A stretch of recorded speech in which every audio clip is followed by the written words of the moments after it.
بسم اللہ الحمد للہ الصلاۃ والسلام علی رسول اللہ اما بعد۔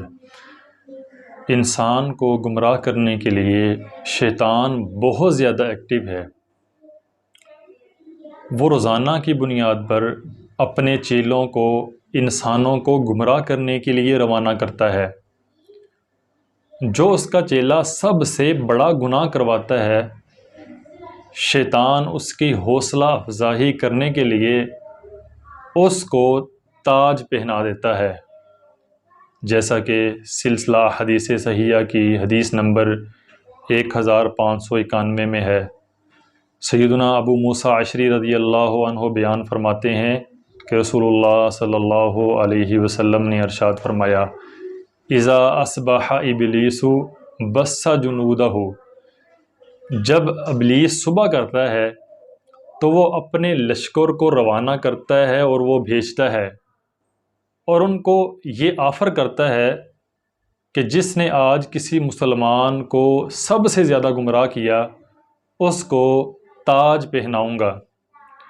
پھر اس کے چیلے مسلمانوں کو، انسانوں کو گمراہ کرنے کے لیے اس دنیا میں پھیل جاتے ہیں، اور پھر اس کے چیلے لوگوں کو گمراہ کر کے شیطان کے پاس آتے ہیں اور ایک ایک کر کے شیطان کو اپنی گمراہی کے بارے میں بتاتے ہیں کہ ہم نے لوگوں کو اتنا گمراہ کیا ہے۔ ایک چیلا آتا ہے اور وہ کہتا ہے، میں نے آج کسی مسلمان کی بیوی کو طلاق دلوا دی۔ تو ابلیس کہتا ہے ممکن ہے وہ دوبارہ شادی کر لے۔ دوسرا چیلا کہتا ہے میں نے اس سے اس کے والدین کی نافرمانی کروا دی۔ تو ابلیس کہتا ہے ممکن ہے وہ ان سے نیکی کرے۔ پھر ایک اور آتا ہے اور کہتا ہے میں نے اس سے شرک کروا ڈالا۔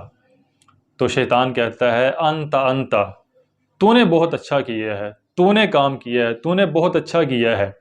یعنی شرک جو ہے اس کے ہاں بہت زیادہ پسندیدہ ہے۔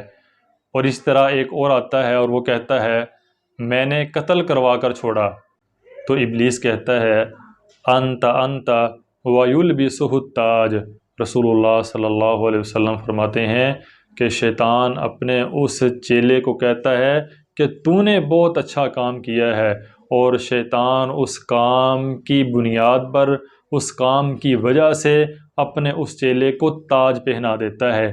یعنی شیطان یہ چاہتا ہے کہ مسلمان آپس میں لڑیں، عداوتیں رکھیں، ایک دوسرے کو قتل کریں۔ یہ شیطان کے ہاں بہت زیادہ پسندیدہ عمل ہے، اور جو آدمی کسی مسلمان کا ناحق قتل کرتا ہے ایسے ہی ہے کہ جیسے اس نے پوری انسانیت کو قتل کیا ہے۔